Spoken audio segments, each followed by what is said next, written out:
उद्धव ठाकरेंकडून राज्यव्यापी रामरक्षा आंदोलनाची घोषणा। राम मंदिर दान घोटाळ्याप्रकरणी ठाकरेंची शिवसेना आक्रमक। रविवारी दुपारी 4 वाजता दादरच्या हनुमान मंदिरात रामरक्षा म्हणणार, हिंदूंना उपस्थित राहण्याचं आवाहन।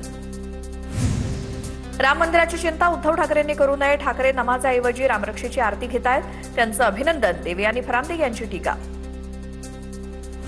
ऑपरेशन राम मंदिर भाजप करतंय का? राम मंदिरातील चोरीचा पैसा फोडाफोडीसाठी वापरला जातोय का? उद्धव ठाकरेंचा सवाल।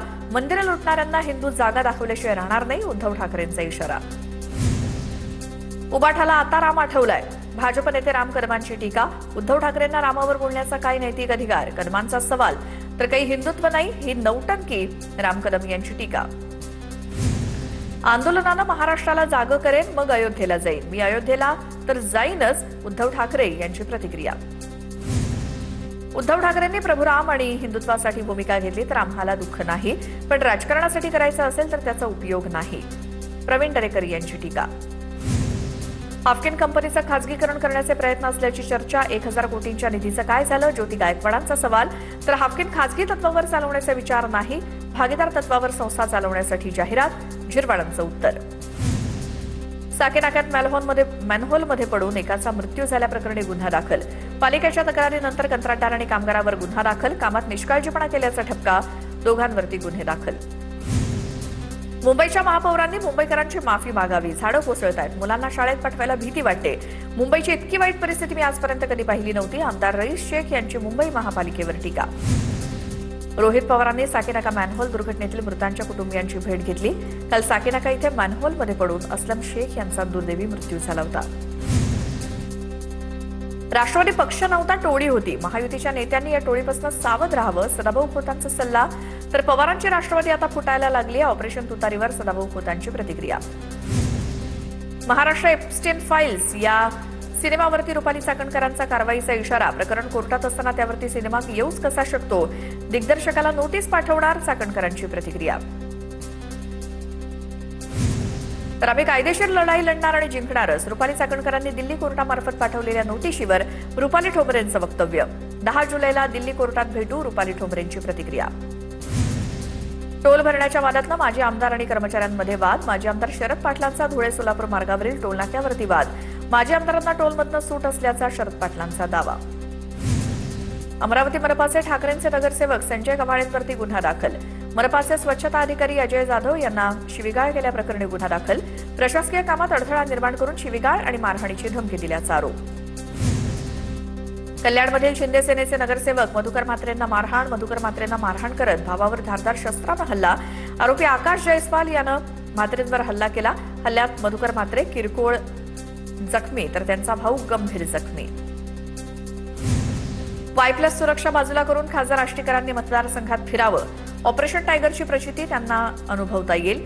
ठाकरे सेनेच्या नांदेड जिल्हा प्रमुखांचं आष्टीकरांना प्रत्याह्वान। एफडी आयुक्त तुकाराम मुंढेंच्या विभागानं केलेल्या कारवाईवर हायकोर्टाकडनं प्रश्नचिन्ह। वर्ध्यातील गोरज भांडारवरील कारवाईबाबत नागपूर खंडपीठाकडनं प्रश्नचिन्ह। नोटीस न बजावता थेट कारवाई कशी काय केली? हायकोर्टाचा सवाल। मागील 70 वर्षात किती वेळा तपासणी केली? अहवाल सादर करण्याचे निर्देश। अण्णा हजारेंचं 5 जुलैचं उपोषण रद्द। माहिती अधिकार नियमातील बदलांना सरकारनं स्थगिती दिल्यामुळे निर्णय।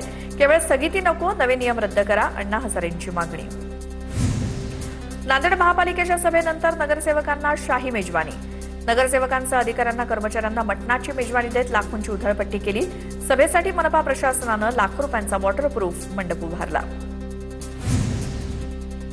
मुंबईतल्या भटक्या कुत्र्यांचा मुद्दा विधानसभेत उपस्थित। उदय सामंतांकडनं भटक्या कुत्र्यांच्या निर्विजीकरण आणि लसीकरणाबाबत माहिती सादर। मनपा आणि यंत्रणांना निर्देश दिल्याची सामंतांची माहिती। रायगड आणि पुण्याला आज पावसाचा रेड अलर्ट। मुंबईसह काही जिल्ह्यांना पावसाचा ऑरेंज अलर्ट। राज्यात पुढील 5 दिवस चांगला पाऊस पडणार असल्याचा हवामान विभागाचा अंदाज। मुंबईत रात्रभर पावसानं हजेरी लावली। अंधेरीच्या विरा देसाई रोडवरती पावसाचं पाणी साचलं। रस्त्यावरील पाणी आजूबाजूच्या सोसायट्यांमध्ये शिरायला सुरुवात। पावसाचा जोर वाढल्यास जास्त पाणी साचण्याची शक्यता।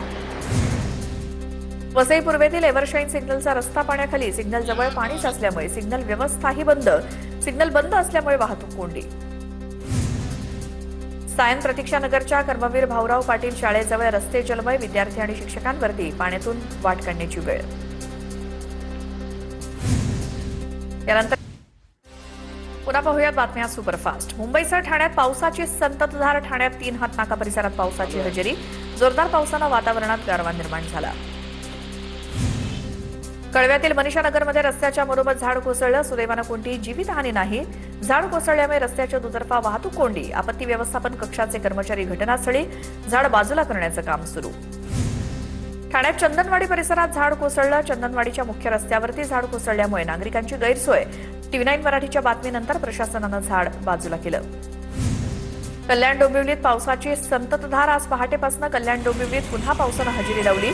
सकाळपासून शहरात ढगाळ वातावरण कायम असून संततधार पाऊस सुरू.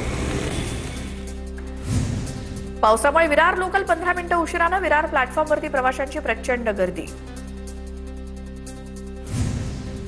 नाशिकच्या मालेगाव तालुक्यात पावसाची जोरदार हजेरी. पावसामुळे शेतकऱ्यांना मोठा दिलासा. पावसामुळे पेरणीच्या कामांना वेग. गोंदिया जिल्ह्यात पावसाच्या दमदार हजेरीमुळे भात पेरणीला सुरुवात. मात्र दुसरीकडे ग्रामीण भागात लहान पुलावरनं पाणी वाहू लागल्यामुळे काही गावांचा संपर्क तुटला. आतापर्यंत जिल्ह्यात सुमारे 49% पाऊस. नाशिकच्या येवल्यातील पिंपळगाव रेल्वे भुयारी मार्गात पाणी साचलं. पाणी साचल्यामुळे नागरिकांनी फाटक सुरू करण्याची मागणी केली. भुयारी मार्गात पाणी साचल्यामुळे वाहन चालकांचे, विद्यार्थ्यांचे हाल. बुलढाण्याच्या लोणार मलकापूर तालुक्यामध्ये दमदार पावसाची हजेरी. पावसामुळे नदी नाले प्रवाहित. पावसामुळे बळीराजा सुखावला. जिल्हाभर पेरणीच्या कामांना वेग. बोरिवलीमध्ये रेल्वे रुळावर झाडाची फांदी कोसळली. यार्डलाईन नंबर 2 वरती झाडाची फांदी कोसळल्यामुळे रेल्वे मार्ग बंद होता. कर्मचाऱ्यांनी झाडाची फांदी कापून मार्ग मोकळा केला. मुंबई अहमदाबाद मार्गावरील खड्ड्यांमुळे 14 ते 16 वाहनं पंक्चर. वाहनं एकमेकांवरती आदळल्याची माहिती मिळाली. महामार्गाच्या दुरवस्थेमुळे नागरिकांना प्रचंड त्रास. मुसळधार पावसामुळे वसई फाटा जलमय. रस्त्यावरती 3 ते 4 फुटांपर्यंत पाणी साचलं. वसई फाटा रस्त्याला तलावाचं स्वरूप. दुकानासमोरची वाहनं पाण्याखाली. रायगडच्या नागोठणेमधील आंबा नदी धोक्याच्या पातळीकडे. धोक्याची पातळी ओलांडली तर नागोठणे शहरात पूर येण्याची शक्यता. रायगडच्या दक्षिणेकडील भागात जोरदार पाऊस. रायगड जिल्ह्याला रेड अलर्ट जारी. थंड हवेचं ठिकाण असलेल्या महाबळेश्वरमध्ये जोरदार पाऊस. त्यामुळे महाबळेश्वरच्या मुख्य बाजारपेठेत पर्यटकांची वर्दळ वाढली. हिंगोलीच्या औंढा नागनाथ तालुक्यातील गांगलवाडी शिवारातील नागनाथ नदीवरती पूल नसल्यामुळे विद्यार्थी आणि ग्रामस्थांना त्रास. विद्यार्थी आणि ग्रामस्थांना जीव मुठीत घेऊन नदीच्या प्रवाहातून मार्ग काढण्याची वेळ. नदीवर पूल बांधण्याची मागणी. धुळे जिल्ह्यातील 4ही तालुक्यांमध्ये गेल्या 2 दिवसांपासून पाऊस. पावसामुळे खोळंबलेल्या पेरण्यांना पुन्हा एकदा सुरुवात. जिल्ह्यात महिनाभरापासून पाऊस नसल्यामुळे फक्त 18% पेरण्या झाल्या होत्या. पुण्यातील सिंहगड किल्ल्याच्या प्रवेशद्वारावरती कोसळलेली दरड हटवण्यात यश. सिंहगड किल्ला पुन्हा पर्यटकांना पाहण्यासाठी सुरू करण्यात आलाय. दरड कोसळल्यानंतर किल्ला काही काळ बंद करण्यात आला होता. पुण्यात पाण्याचा निचरा होण्यासाठी खोदलेल्या खड्ड्यात पडून चिमुकल्याचा मृत्यू. सुरक्षेचे उपाय न वापरता खड्डा उघडा ठेवल्यामुळे चिमुकल्याचा मृत्यू झाला.